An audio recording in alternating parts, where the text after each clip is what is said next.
स्वागत है आप सभी का हमारे YouTube चैनल अंजना विश्वास में।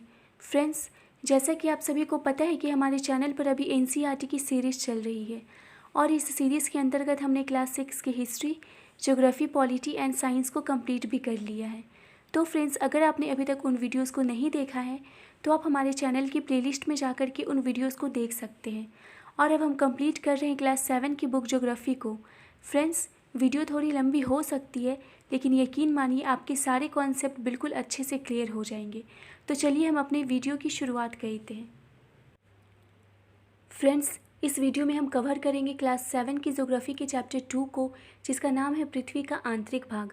फ्रेंड्स, अभी तक हम लोगों ने ज्योग्राफी में पृथ्वी के ऊपर जो जो चीज़ें स्थित हैं उन सब चीज़ों के बारे में पढ़ा है, लेकिन इस वीडियो में हम बात करेंगे पृथ्वी के आंतरिक भाग के बारे में, यानी कि पृथ्वी के अंदर क्या क्या चीज़ें स्थित हैं, किस प्रकार से बनी हुई हैं, उन सब चीज़ों पर चर्चा करेंगे।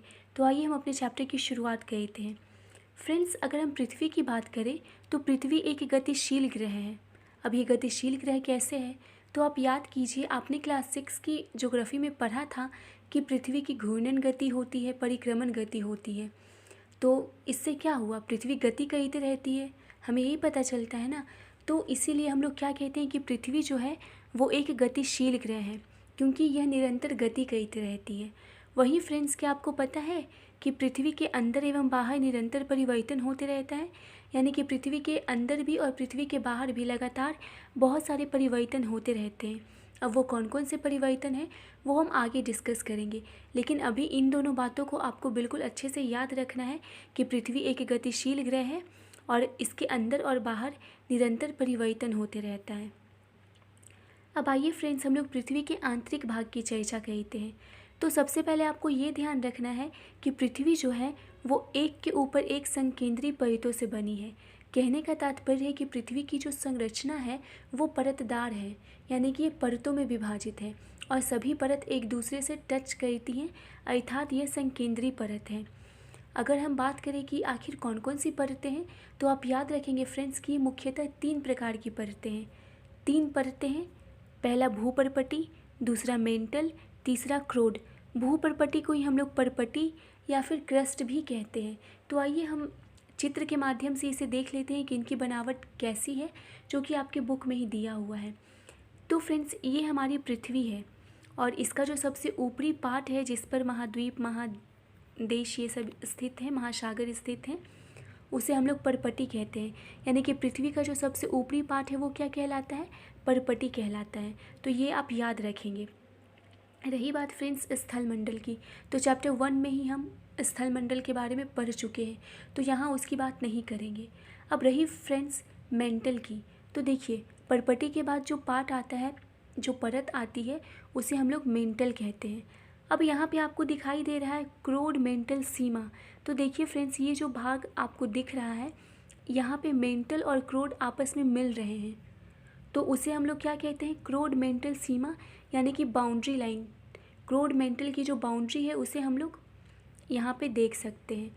अब बात आती है क्रोड की, तो आप क्रोड को देख सकते हैं कि यहाँ पर 2 प्रकार की क्रोड की चर्चा की गई है। पहला बाह्य क्रोड और दूसरा आंतरिक क्रोड। तो देखिए फ्रेंड्स, जो ये क्रोड अंदर है इसे हम लोग आंतरिक क्रोड कहेंगे, और ये जो बाहर आपको दिखाई दे रहा है ये है बाह्य क्रोड, यानी कि जो ऊपरी क्रोड है उसे हम लोग बाह्य क्रोड कहते हैं और जो अंदर में है उसे हम लोग आंतरिक क्रोड कहते हैं। तो फ्रेंड्स, यहाँ से आपको समझ में आ गया कि परपटी कहाँ है, मेंटल कहाँ है और क्रोड कहाँ है। तो ये सब बातें आपको याद रखनी है और माइंड में इस चित्र को भी बैठा लेना है कि यह पृथ्वी पर कैसे स्थित है। अब हम लोग आगे बढ़ते हैं और परपटी के बारे में थोड़ा जान लेते हैं। तो देखिए फ्रेंड्स, जो परपटी होती है वो सबसे ऊपरी परत है, यानी कि पृथ्वी की जो सबसे ऊपरी परत है वो कौन सी है, तो भूपर्पटी है। इसे ही हम लोग क्रस्ट भी कहते हैं। और फ्रेंड्स, ये सबसे ऊपरी परत होने के साथ साथ सबसे पतली परत भी है, यानी कि ये मेंटल और क्रोड के मुकाबले अधिक पतली है। तो आपको याद रखना है इसके बारे में 2 बातें, कि ये सबसे ऊपरी परत है और ऊपरी परत होने के साथ साथ सबसे पतली परत भी है। और ये जो परपटी है फ्रेंड्स, वो 2 प्रकार की है। पहले तो महाद्वीपीय संहति और दूसरा समुद्र सतह। अब ये मैं आपको चित्र के माध्यम से समझाऊंगी, लेकिन इसके पहले आपको इसके बारे में थोड़ी सी बातें याद रखनी है। अगर हम महाद्वीपीय संहति की बात करें फ्रेंड्स, तो आपको याद रखना है कि इसका जो मुख्य संघटक है वो है सिलिका और एलुमिना। कहने का मतलब है कि ये बहुत सारे खनिज तत्व आदि से मिलकर बना है, लेकिन जो मुख्य चीज़ें हैं वो है सिलिका और एलुमिना, और इसे हम लोग शॉर्ट में क्या कहते हैं, Cl कहते हैं। सी मतलब सिलिका और एल मतलब एलुमिना, तो सिलिका और एल्युमिनियम को शॉर्ट में हम लोगों ने Cl कह दिया।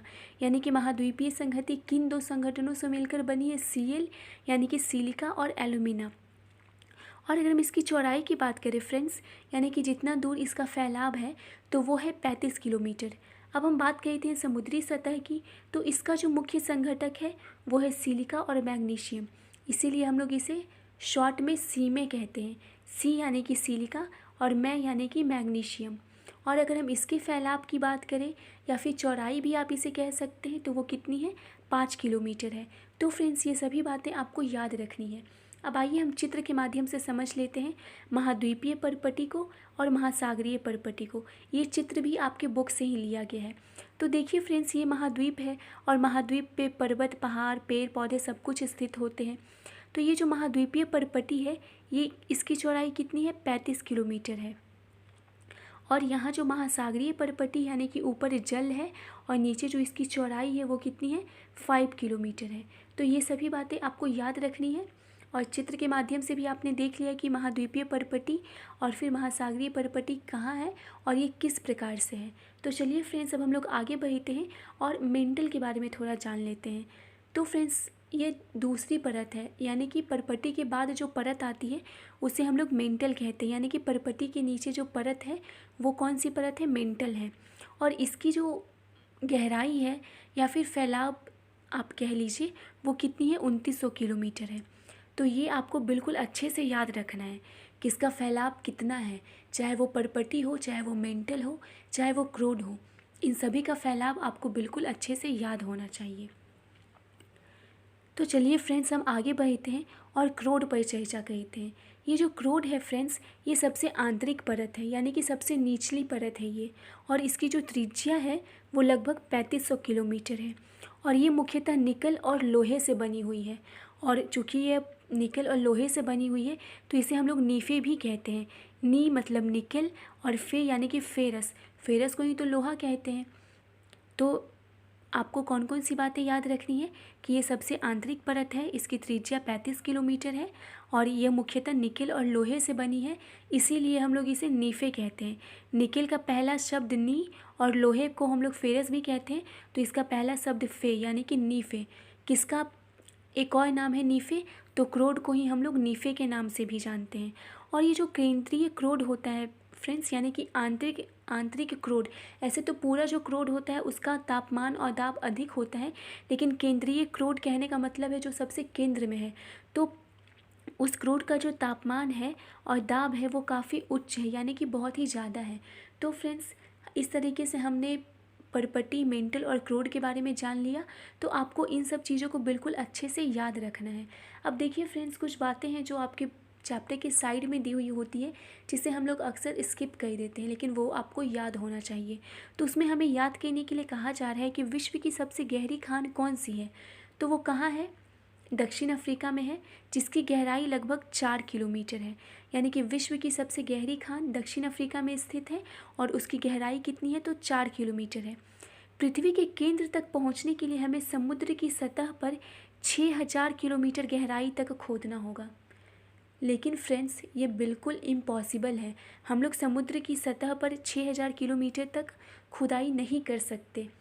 लेकिन अगर आपको जानना है तो जानकारी के लिए बताया जा रहा है कि अगर हम पृथ्वी के केंद्र तक पहुंचना चाहते हैं तो हमें समुद्र की सतह पर 6000 किलोमीटर गहराई तक खुदाई करनी होगी। लेकिन फ्रेंड्स, ये जो काम है वो बिल्कुल इम्पॉसिबल है, असंभव है, इसे वास्तविक रूप से किया नहीं जा सकता है। अगर हम पृथ्वी के आयतन की बात करें फ्रेंड्स, तो पृथ्वी का जो आयतन है उसमें केवल 1% हिस्सा ही परपटी है। अभी हमने पढ़ा था कि सबसे पतली परत कौन सी है, तो परपटी है। अब वो कितना प्रतिशत हिस्सा है पृथ्वी के आयतन का, तो मात्र 1%। वहीं अगर हम मेंटल की बात करें तो वो 24% हिस्से में है और क्रोड 15% हिस्से में है। यानी फ्रेंड्स आपको याद रखना है कि पृथ्वी का जो आयतन है उसमें केवल 1% हिस्सा पर्पटी का है, 24% हिस्सा मेंटल है और 15% हिस्सा क्रोड है। अगर हम पृथ्वी की त्रिज्या की बात करें फ्रेंड्स तो वो है 6371 किलोमीटर। तो आपको पृथ्वी की त्रिज्या भी याद रखनी है। अब हम आगे बढ़ते हैं और शैल और खनिज के बारे में पढ़ते हैं कि शैल और खनिज क्या होता है।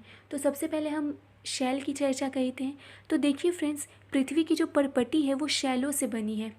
शैल आप पत्थर कह ले सकते हैं, पत्थरों को भी शैल कहा जाता है, एक प्रकार से पत्थर ही हुआ। पृथ्वी की परपटी बनाने वाले खनिज पदार्थ के किसी भी प्राकृतिक पिंड को शैल कहते हैं। यानी कि पृथ्वी को जो बनाती है खनिज पदार्थ से ही तो बना होता है पृथ्वी, तो उसका किसी भी एक प्राकृतिक पिंड आप ले लीजिए तो उसे हम क्या कहते हैं, शैल कहते हैं। और ये विभिन्न रंग, आकार एवं संगठन के होते हैं, यानी कि इनका बहुत ही अलग अलग प्रकार का रंग होता है, इनका आकार एक दूसरे से भिन्न होता है और इनका गठन भी अलग तरीके से होता है। और ये जो शैल होते हैं फ्रेंड्स वो मुख्यतः 3 प्रकार के होते हैं। एक आग्नेय शैल होता है, दूसरा अवसादी होता है और तीसरा कायांतरित होता है। आग्नेय को ही हम लोग इग्नियस कहते हैं अंग्रेजी में, अवसादी को सेडिमेंट्री कहते हैं और कायांतरित को मेटामॉर्फिक रॉक्स कहते हैं। तो चलिए हम आगे बढ़ते हैं और थोड़ा बताया जा रहा है फ्रेंड्स कि शब्द की उत्पत्ति के बारे में, तो ये भी आप अपने माइंड में रखिएगा। ये जो इग्नियस है यानी कि आग्नेय शैल जो है, जिसको हम लोग इग्नियस रॉक्स कहते हैं, ये एक लैटिन शब्द है इग्नियस, जिसका अर्थ होता है अग्नि। यानी कि आपको ये बात याद रखनी है कि लैटिन शब्द से इसकी उत्पत्ति हुई और वो शब्द कौन सा है, इग्निस, और इसका अर्थ होता है अग्नि यानी कि आग।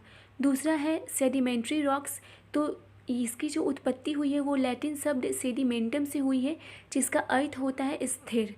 और तीसरा जो है मेटामॉर्फिक रॉक्स, तो इसकी जो उत्पत्ति हुई है फ्रेंड्स वो ग्रीक शब्द से हुई है, जो कि शब्द है मेटामॉर्फोस और इसका अर्थ होता है रूप परिवर्तन। तो ये बात आपको याद रखनी है। अब हम आगे बढ़ते हैं। अब हम पढ़ेंगे फ्रेंड्स आग्नेय शैल के बारे में, जिसे हम लोग इग्नियस रॉक्स भी कहते हैं। तो देखिए फ्रेंड्स, ये जो आग्नेय शैल है इसका जो निर्माण होता है वो द्रवित मैग्मा के ठंडा होने से होता है। अब आप सोच रहे होंगे कि ऐसा कैसे। तो फ्रेंड्स, हम सभी जानते हैं कि हमारी पृथ्वी पर भूकंप, ज्वालामुखी ये सब आते रहते हैं। तो जब भूकंप और ज्वालामुखी आता है तो पृथ्वी के अंदर से कुछ चीज़ें बाहर आती है। अब कौन सी चीज़ बाहर आती है, तो आप जान लीजिए कि पृथ्वी के अंदर मैग्मा मौजूद होता है, जो कि बहुत गर्म होता है और लिक्विड फॉर्म में होता है। और जब पृथ्वी पर भूकंप या ज्वालामुखी आता है तो पृथ्वी पर दरार आती है और दरार के माध्यम से वो जो मैग्मा होता है वो पृथ्वी से बाहर आता है। और जब वो मैग्मा पृथ्वी पर आती है फ्रेंड्स तो उसे हम लोग लावा कहते हैं। यानी कि जब वो द्रवित पदार्थ पृथ्वी के अंदर होता है तो हम उसे मैग्मा कहते हैं, और वही जब पृथ्वी के ऊपर आ जाता है तो हम लोग उसे लावा कहते हैं। तो फ्रेंड्स, जब वो मैग्मा पृथ्वी के ऊपर आता है यानी कि लावा के फॉर्म में जब वो आता है तो वो क्या होता है, ठंडा होने लगता है। और जब वो ठंडा हो जाता है तो किस प्रकार के शैलों का निर्माण करता है, आग्नेय शैल का निर्माण करता है। तो फ्रेंड्स, आपको याद रखना है कि यह कैसे बनता है, तो द्रवित मैग्मा के ठंडा होने से बनता है। और यह एक प्रकार का प्राथमिक शैल है, यानी कि इसे हम लोग प्राथमिक शैल भी कहते हैं। और ये जो आग्नेय शैल होता है फ्रेंड्स वो 2 प्रकार का होता है, एक बहिर्भेदी आग्नेय शैल और दूसरा अंतर्भेदी आग्नेय शैल।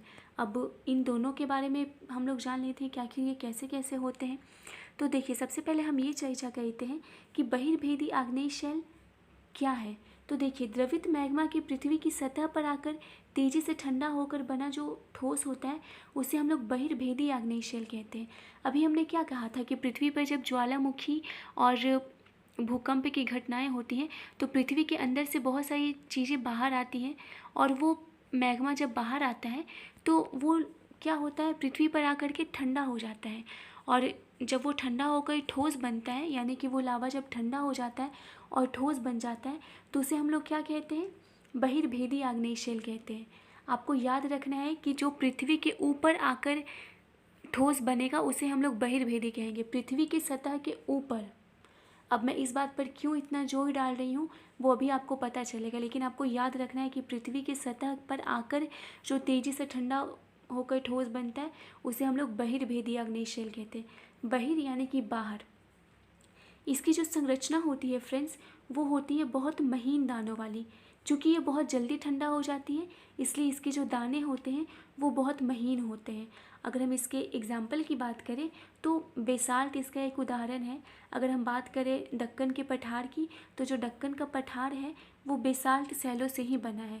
तो आपको याद रखना है कि द्रवित मैग्मा जब पृथ्वी की सतह पर आकर ठंडा होती है तो उसे हम लोग बहिर्भेदी आग्नेय शैल कहते हैं, और इसकी जो संरचना होती है वो बहुत महीन दानों वाली होती है, और बेसाल्ट इसका उदाहरण है। और अगर हम दक्कन के पठार की बात करें तो यह बेसाल्ट शैलों से ही मिलकर बना है। तो चलिए अब हम आगे बढ़ते हैं और अंतर्भेदी आग्नेय शैल की चर्चा कर लेते हैं। तो देखिए फ्रेंड्स, जो द्रवित मैग्मा होती है वो कभी कभी भूपर्पटी के अंदर यानी कि पृथ्वी के अंदर गहराई में ही ठंडा हो जाती है, और ठंडा होकर वो क्या होती है, ठोस बन जाती है। और वैसा ठोस जो कि पृथ्वी के अंदर ही रह गया उसे हम लोग क्या कहेंगे, अंतर्भेदी आग्नेय शैल।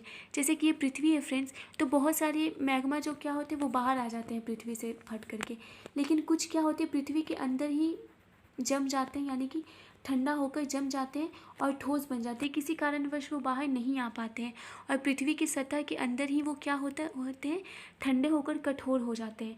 और वैसे ठोस शैलों को हम लोग क्या कहते हैं, अंतर्भेदी आग्नेय शैल कहते हैं। तो अब आपको अंदर पता चल रहा होगा कि जो बाहर आकर सतह पर ठंडा होकर ठोस बन जाता है वो बहिर्भेदी, और जो पृथ्वी के अंदर ही ठंडा होकर ठोस का रूप ले लेता है वो अंतर्भेदी आग्नेय शैल होता है। चूँकि ये धीरे धीरे ठंडा होता है फ्रेंड्स, तो इसकी जो संरचना होती है वो बड़े दानों वाली होती है। साथ ही अगर हम इसके उदाहरण की बात करें तो ग्रेनाइट इसका उदाहरण है। अगर आप देखिए फ्रेंड्स तो आप पाएंगे कि लेई मसालों या फिर जो दाना होता है उसका चूर्ण बनाने के लिए जिन घर्षण पत्थरों का उपयोग किया जाता है वो ग्रेनाइट से बना होता है। यानी कि घर्षण पत्थर को बनाने में किसका उपयोग किया जाता है, ग्रेनाइट शैल का उपयोग किया जाता है। तो इस प्रकार से बहिर्भेदी और अंतर्भेदी आग्नेय शैल के बारे में आपको बहुत ही अच्छे से समझ में आ गया होगा। तो हम आगे बढ़ते हैं और शैलों के दूसरे प्रकार की चर्चा करते हैं जिसका नाम है अवसादी शैल। अभी तक तो हमने आग्नेय शैल के बारे में पढ़ रखा है, तो हम अवसादी शैल की चर्चा करते हैं। तो देखिए फ्रेंड्स, ये जो अवसादी शैल है वो अवसादों से मिलकर बनते हैं। अब आप सोच रहे होंगे कि अवसाद क्या होता है, तो देखिए शैलों के लुढ़कने, चटकने तथा टकरानों से वे छोटे छोटे टुकड़ों में टूट जाते हैं, और यही छोटे कण जो होते हैं वो अवसाद कहलाते हैं। कभी कभी क्या होता है फ्रेंड्स कि पत्थर पत्थर आपस में टकराते हैं, या फिर कभी वो चटक भी जाते हैं, या फिर वो लुढ़कते हैं, तो उस दौरान क्या होता है उनसे छोटे छोटे टुकड़े टूटकर अलग हो जाते हैं, और वो जो छोटे छोटे टुकड़े उनसे टूटकर अलग हो गए हैं वो क्या कहलाते हैं, तो अवसाद कहलाते हैं। और ये जो अवसाद होते हैं वो हवा, जल आदि के द्वारा क्या होते हैं, एक स्थान से दूसरे स्थान पर पहुंच जाते हैं, और दूसरे स्थान पर जाकर क्या होते हैं, जमा हो जाते हैं, और बाद में यही अवसाद दब जाते हैं, और बहुत ज़्यादा दबने के कारण ये कठोर हो जाते हैं और शैलों की परत बनाते हैं। और इस प्रकार से जो शैल निर्मित होते हैं उसे हम लोग अवसादी शैल कहते हैं। तो फ्रेंड्स, यहाँ से आपको एक बात और याद रखनी है कि ये जो अवसादी शैल होती है वो परतदार होती है। यानी कि क्या हुआ, अवसाद एक स्थान से दूसरे स्थान पे गया, जमा हुआ, पहले एक परत बना, फिर जल के द्वारा या हवा के द्वारा गया, फिर यहाँ पे जमा, फिर कठोर होकर ये इस परत के ऊपर दूसरा परत बन गया।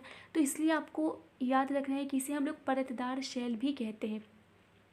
और अगर हम इसके एग्जाम्पल की बात करें फ्रेंड्स, तो इसका एग्जाम्पल है बलुआ पत्थर, रेत, जो कि रेत के दानों से बनता है। रेत का जो छोटा छोटा दाना होता है वो क्या होता है, एक स्थान से दूसरे स्थान पर जाता है, फिर दब कर परत बनाते बनाते फिर वो बलुआ पत्थर का रूप ले लेता है।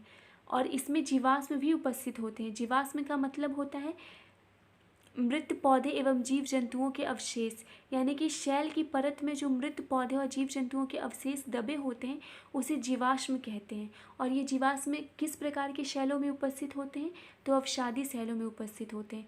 अब आप सोच रहे होंगे कि ऐसा कैसे होता है, तो देखिए फ्रेंड्स, मान लिया सबसे पहले जल के माध्यम से या फिर हवा के माध्यम से यहाँ पर शैलों की एक परत बनी जब अवसाद आकर जमा हुए, फिर मान लिया कोई जलीय जीव, मछली या फिर कोई भी चीज़ मर गया, और वो क्या हुआ, इस पर आकर के वो जम गया, यानी कि वो भी इस पत्थर पे आकर के रह गया। और फिर क्या हुआ, फिर अवसाद आए और इस जीव के ऊपर ही फिर से एक परत बना दिया और इस प्रकार से अवसादी सेल बन गया। लेकिन वो जो जीवाश्म था, यानी कि जो मछली वो जो मर गई थी, वो इसके अंदर ही रह गई। इसीलिए यहाँ पे कहा जा रहा है कि जो अवसादी सेल होते हैं उसमें जीवाश्म भी उपस्थित होते हैं। तो मेरे समझ से आपको समझ में आ गया होगा कि आखिर इस अवसादी सेल में जीवाश्म किस प्रकार से उपस्थित होते हैं। तो चलिए हम आगे बढ़ते हैं और कायांतरित शैल के बारे में पढ़ते हैं। तो ये जो कायांतरित शैल होती है फ्रेंड्स, ये आग्नेय अवसादी शैल जब उच्च तापमान एवं दाब के कारण उनमें परिवर्तन होता है तो वो कायांतरित शैलों में परिवर्तित हो जाते हैं। तो सिंपल सी बात आपको याद रखना है कि अवसादी और आग्नेय शैल जो होते हैं वो उच्च ताप एवं दाब के कारण कायांतरित शैल में परिवर्तित हो जाते हैं। तो इस प्रकार से ये बात आपको याद रखनी है। अब अगर हम इसके एग्जाम्पल की बात करें तो देखिए, चिकनी मिट्टी जो कि स्लेट में उपयोग किया जाता है, चूना पत्थर जो कि बाद में संगमरमर में बन जाता है। कहने का मतलब है कि जो चिकनी मिट्टी होती है वो परिवर्तित हो जाती है अत्यंत दाब और ताप के कारण, तो वही स्लेट का रूप ले लेती है। और जो चूना पत्थर होता है फ्रेंड्स, तो इसमें जब ताप और दाब के कारण परिवर्तन होता है तो यही आगे चल कर के संगमरमर बन जाता है। तो इस तरीके से आपको याद रखना है। और कई बार ये भी आपसे पूछा जा सकता है कि जो संगमरमर का निर्माण होता है वो किससे होता है, तो वो चूना पत्थर से होता है, और वहीं स्लेट का तो चिकनी मिट्टी से। तो ये सारी बातें आपको याद रखनी है। आइए फ्रेंड्स, अब हम लोग शैलों के उपयोग को देख लेते हैं, यानी कि शैलों का कहाँ कहाँ उपयोग किया जाता है। तो सबसे पहले तो जो कठोर शैल होते हैं फ्रेंड्स, उनका उपयोग घर, सड़क एवं इमारत बनाने में किया जाता है। अगर हम इसके एग्जाम्पल्स की बात करें तो सबसे बेहतरीन एग्जाम्पल है लाल किला। लाल किला किन पत्थरों से बनाया गया है, तो लाल बलुआ पत्थर से निर्मित किया गया है। वहीं अगर हम ताजमहल की बात करें तो यह संगमरमर से बनाया गया है। और पत्थरों का उपयोग खेल खेलने के लिए भी किया जाता है। जैसे आपने कभी 7 पत्थर यानी कि पिट्ठू खेला होगा, आपने किटकिट खेला होगा, तो इन सभी खेलों में क्या होता है, पत्थरों का प्रयोग होता है। तो इस प्रकार से हमने शैलों के उपयोग के बारे में पढ़ लिया। अब हम लोग आगे बढ़ते हैं और एक बहुत ही महत्वपूर्ण तथ्य है जो कि हमें जानना बहुत ही ज़रूरी है। यह आपको हर एक एग्ज़ाम में काम आएगा इस टॉपिक से, यानी कि स्पेशली जो शैल चक्र है, यहाँ से 1-2 प्रश्न आपको अक्सर मिल ही जाएंगे। तो बहुत ही ध्यान देकर समझिएगा इस शैल चक्र को। तो देखिए फ्रेंड्स, शैल चक्र होता क्या है, तो देखिए किन्हीं निश्चित दशाओं में एक प्रकार की शैल चक्रीय तरीके से एक दूसरे में परिवर्तित हो जाते हैं, और एक शैल से दूसरे शैल में परिवर्तित होने की प्रक्रिया को ही शैल चक्र कहते हैं। अभी हमने देखा था फ्रेंड्स कि शैल जो हैं वो परिवर्तित हो करके दूसरे प्रकार के शैल का फॉर्मेशन कर रहे थे। तो वही आपको बताया जा रहा है कि निश्चित दिशा में, बहुत ही निश्चित दशाओं के अंतर्गत जब एक प्रकार का शैल चक्रीय तरीके से दूसरे में परिवर्तित हो जाता है तो उसी चक्र को हम लोग क्या कहते हैं, शैल चक्र कहते हैं। सिंपल सा अगर हम समझें तो एक शैल से दूसरे शैल में परिवर्तित होने की प्रक्रिया शैल चक्र कहलाती है। अब ये कैसे होती है, तो ये एक चित्र के माध्यम से समझिए। इस चित्र को बहुत ही अच्छे से समझिएगा फ्रेंड्स। तो फ्रेंड्स, आपको भी याद होगा मैंने बताया था कि पृथ्वी के अंदर से जो मैग्मा होती है वो बाहर आती है, और जब वो बाहर आकर जम जाती है या कुछ कभी कभी अंदर ही जम जाती है, और जो पृथ्वी की सतह पर आकर के ठंडा होकर कठोर होकर जम जाती है, तो वो कौन सा शैल होता है, आग्नेय शैल होता है। यानी कि सबसे पहले तो धरती फटी, पृथ्वी में दरार आया और उससे मैग्मा बाहर आया, और जो मैग्मा बाहर आकर के जल्दी जल्दी ठंडी होकर जो कठोर सतह का फॉर्मेशन करती है, कठोर सतह यानी कि जो ठोस का निर्माण करती है, वो कौन सी प्रकार का शैल होता है, तो वो आग्नेय शैल होता है। और फिर आग्नेय शैल क्या होता है, अवसाद में परिवर्तित होता है। कैसे, कभी टूट जाता है, कभी लुढ़कने से, तो कभी बहुत सारे अन्य तरीकों के अंतर्गत क्या होता है, वो अवसाद में परिवर्तित हो जाता है, और वो अवसाद जल हवा के द्वारा एक स्थान से दूसरे स्थान पर लेके जाए जाते हैं, और फिर वो परत दर परत बनाते हुए अवसादी सेल का फॉर्मेशन करता है, और जीवाश्म भी इसी अवसादी सेल में पाए जाते हैं।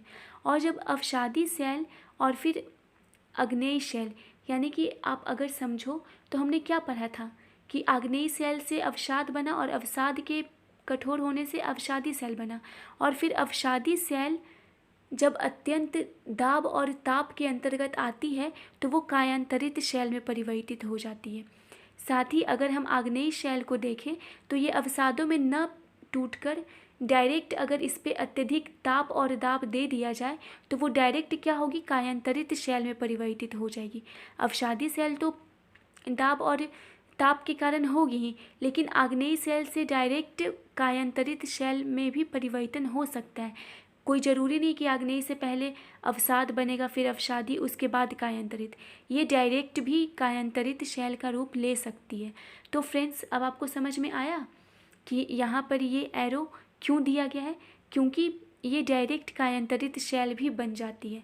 अब आपको दूसरी बात बता दूँ, कायांतरित शैल में जब बहुत सारे दाब और ताप होते हैं तो वो क्या होता है, पुनः मैग्मा बन जाता है द्रवित होकर के। जब अत्यंत दाब और ताप के अंतर्गत ये आता है कायांतरित शैल तो ये मैग्मा का रूप ले लेता है। वैसे ही कायांतरित शैल हो या अवसादी शैल हो या आग्नेय शैल, अगर तीनों प्रकार के शैल को अत्यंत दाब और ताप दिया जाए तो वो डायरेक्ट मैग्मा का रूप ले सकते हैं। तो इस तरीके से फ्रेंड्स, आपको ये शैल चक्र हमेशा याद रखना है। तो फ्रेंड्स, उम्मीद है आपको ये शैल चक्र बिल्कुल अच्छे से समझ में आ गया होगा।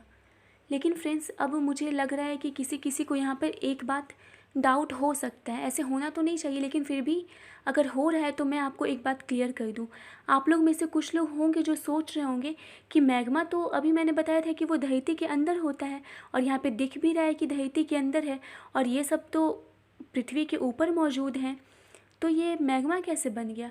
तो देखिए फ्रेंड्स, मैंने क्या बताया, अत्यंत ताप एवं दाब के कारण जब बहुत ज़्यादा ताप और दाब बनेगा तो कोई ज़रूरी थोड़ी कि पृथ्वी पर जो चीज़ें वो हमेशा पृथ्वी पे ही रहती है। पत्थर दबते दबते दबते दबते अत्यंत दाब के कारण धरती के अंदर चला जाएगा, और आप जानते हैं कि धरती के अंदर टेम्परेचर बहुत ज़्यादा हाई होता है, और पत्थर अंदर जाते जाते अत्यंत प्रेशर और टेम्परेचर की वजह से क्या होगा, फिर से मैग्मा का रूप ले लेगा। तो फ्रेंड्स, अब तो बिल्कुल अच्छे से क्लियर हो गया होगा आप लोगों को शैल चक्र कि कैसे वो मैग्मा से आग्नेय शैल, फिर अवसादी शैल, फिर कायांतरित शैल बनते हुए पुनः मैग्मा बन जाता है। तो ये था हमारा शैल चक्र। अब हम आगे बढ़ते हैं और खनिजों पर चर्चा कर लेते हैं। तो देखिए फ्रेंड्स, ये जो खनिज होते हैं वो शैलों का फॉर्मेशन किए करते हैं। कैसे, तो देखिए, शैल विभिन्न खनिजों से बनी होती है, यानी कि जो शैल होते हैं वो कैसे बने होते हैं, खनिजों से ही बने होते हैं, और ये प्राकृतिक रूप से पाए जाने वाले पदार्थ हैं। जितने भी खनिज हैं वो प्राकृतिक रूप से पाए जाते हैं, और इनका जो भौतिक गुणधर्म होता है वो निश्चित होता है। उसी प्रकार से इनका जो रासायनिक मिश्रण है वो भी निश्चित होता है। तो फ्रेंड्स, खनिजों के बारे में आपको क्या क्या याद रखना है, सबसे पहले तो ये कि शैल विभिन्न खनिजों से बनी होती है, यानी कि शैलों का जो निर्माण होता है वो किससे होता है, खनिजों से ही होता है, और ये जो खनिज है वो प्राकृतिक रूप से पाए जाने वाले पदार्थ हैं। साथ ही इनकी जो फिजिकल प्रॉपर्टीज़ होती है और इनका जो केमिकल मिक्सचर होता है वो निश्चित होता है। अगर हम खनिजों के उपयोग की बात करें फ्रेंड्स, तो इसका उपयोग तो ईंधन के रूप में किया जाता है, जैसे कोयला, प्राकृतिक गैस, पेट्रोलियम आदि। वहीं इनका उपयोग उद्योगों, औषधि और उर्वरक यानी कि फर्टिलाइज़र में भी किया जाता है। अब अगर हम इनके एग्जाम्पल्स को देखें तो लोहा, एल्युमिनियम, सोना, यूरेनियम, ये सब क्या हैं, तो खनिज के उदाहरण हैं। तो फ्रेंड्स, इस तरीके से हमारे ये चैप्टर यहीं पे समाप्त होता है। उम्मीद है आपको ये चैप्टर बहुत ही अच्छे से समझ में आ गया होगा। फ्रेंड्स, अगर आपको ये वीडियो यूज़फुल लगा हो तो आप हमारे चैनल को लाइक, शेयर एंड सब्सक्राइब ज़रूर कीजिएगा। धन्यवाद।